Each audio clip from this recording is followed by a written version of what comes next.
Bom dia, vou fazer agora o resumo diário do PSI 20. Os gráficos estão só atualizados até ontem. Eu comecei ontem a fazer isto, mas depois não consegui acabar.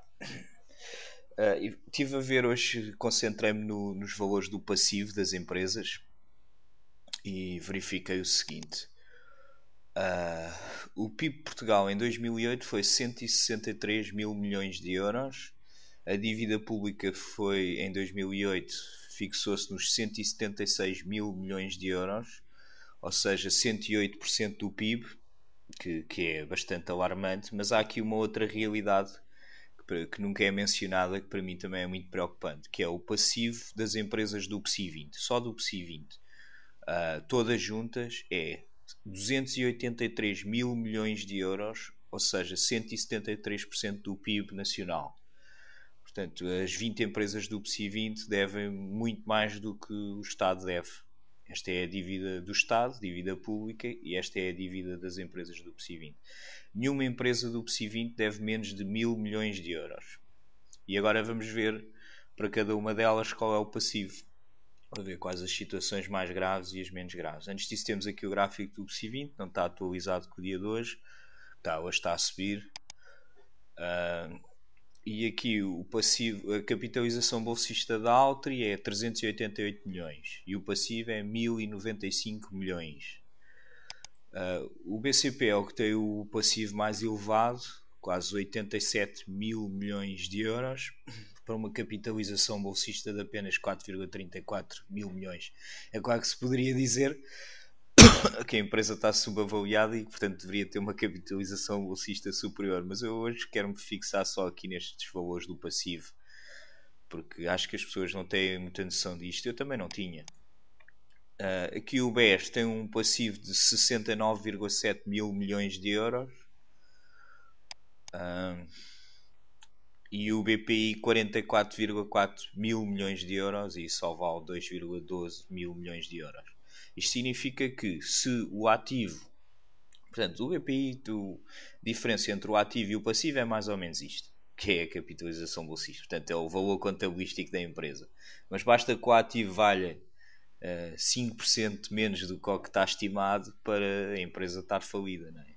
Porque o passivo supera, quando o passivo supera o ativo, é falência técnica.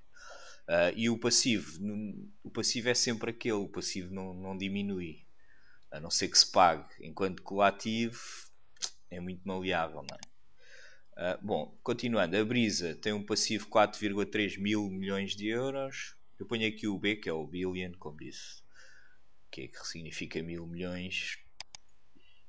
E assim por 3,1 mil milhões. Até agora é a primeira que deve menos que o que vale, ou seja, vale mais que o que deve. Mas isto até parece que as empresas cá em Portugal existem não para gerar lucros para os acionistas, mas sim para continuarem sempre a endividar-se. É uma coisa impressionante. A EDP, fora os bancos, é a campeã do passivo.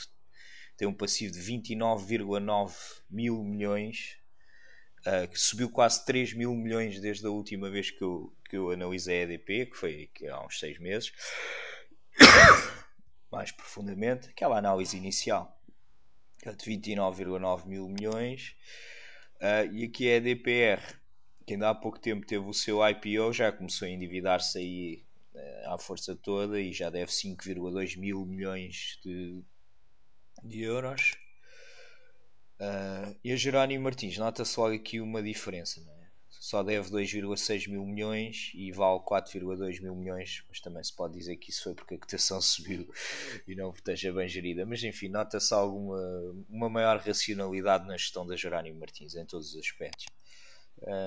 E a Moto e Companhia deve 4,13 mil milhões de euros, parece imenso para uma empresa desta dimensão. Portugal Telecom 13 mil milhões de euros passivo e a Portcel Industrial 1,3 mil milhões de euros. Eu, enquanto estive à procura dos valores do passivo, que aliás são bastante difíceis de encontrar, porque ao contrário do que acontece nos Estados Unidos, os relatórios são uniformizados, logo uma pessoa sabe logo a página onde está o balanço. cá em Portugal, cada empresa apresenta as contas como bem entende. Algumas põem na página 1, outras na página 20, outras na 30, outras no meio, no princípio. Enfim, e outras nem sequer apresentam balanço nenhum, porque não é obrigatório apresentar o balanço. Só semestralmente é que se tem que apresentar o balanço. Ou seja, no primeiro trimestre e no terceiro trimestre já não é preciso apresentar o balanço. É só um press release. Eu acho que os estrangeiros, os investidores estrangeiros não devem gostar nada disso. Porque pronto, nos mercados mais desenvolvidos as empresas apresentam o balanço de forma trimestral. Né? Bom, a REN também, cá está, eu digo aqui que tem baixo risco, mas deve 3,1 mil milhões de euros. Portanto, também tem um passivo muito elevado para o tipo de empresa que é. E esse mapa 2,2 mil milhões de passivo. A Sonai SGPS 5,74 mil milhões.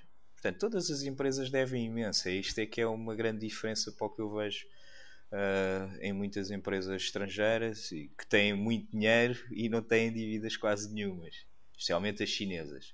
As nossas não têm dinheiro quase nenhum e têm uma montanha enorme de dívidas. E estas diferenças podem não significar muito aqui no curto prazo e tudo, mas a longo prazo eu acho que vai ter muito impacto, não é? Porque as nossas empresas andam a trabalhar para os bancos, enquanto que as outras empresas andam a acumular riqueza. Só na indústria, tem uma capitalização bolsista de 350 milhões e deve ter um passivo de 1.277 milhões, que mesmo assim desceu um bocado neste último trimestre e a empresa já foi um bocadinho lucrativa. Portanto, espero aí que o Mild tenha razão e a Sonai Indústria recupere. E a Sonaicom deve 1.033 milhões. A Teixeira Duarte 2,9 mil milhões de passivo, com uma capitalização bolsista de 443 milhões. E a Zone tem um passivo de 1,16 mil milhões. Mesmo assim, pronto, enfim, não é muito. Podia ser mais. E pronto, ficamos por aqui. Amanhã estava a pensar ir ver quais tinham sido os resultados dos primeiros 9 meses do ano, anualizar e ver qual é o PER de cada empresa. Também pode ser um exercício interessante. E assim devagarinho vamos conhecendo as empresas do PSI 20. Ok? Até já então.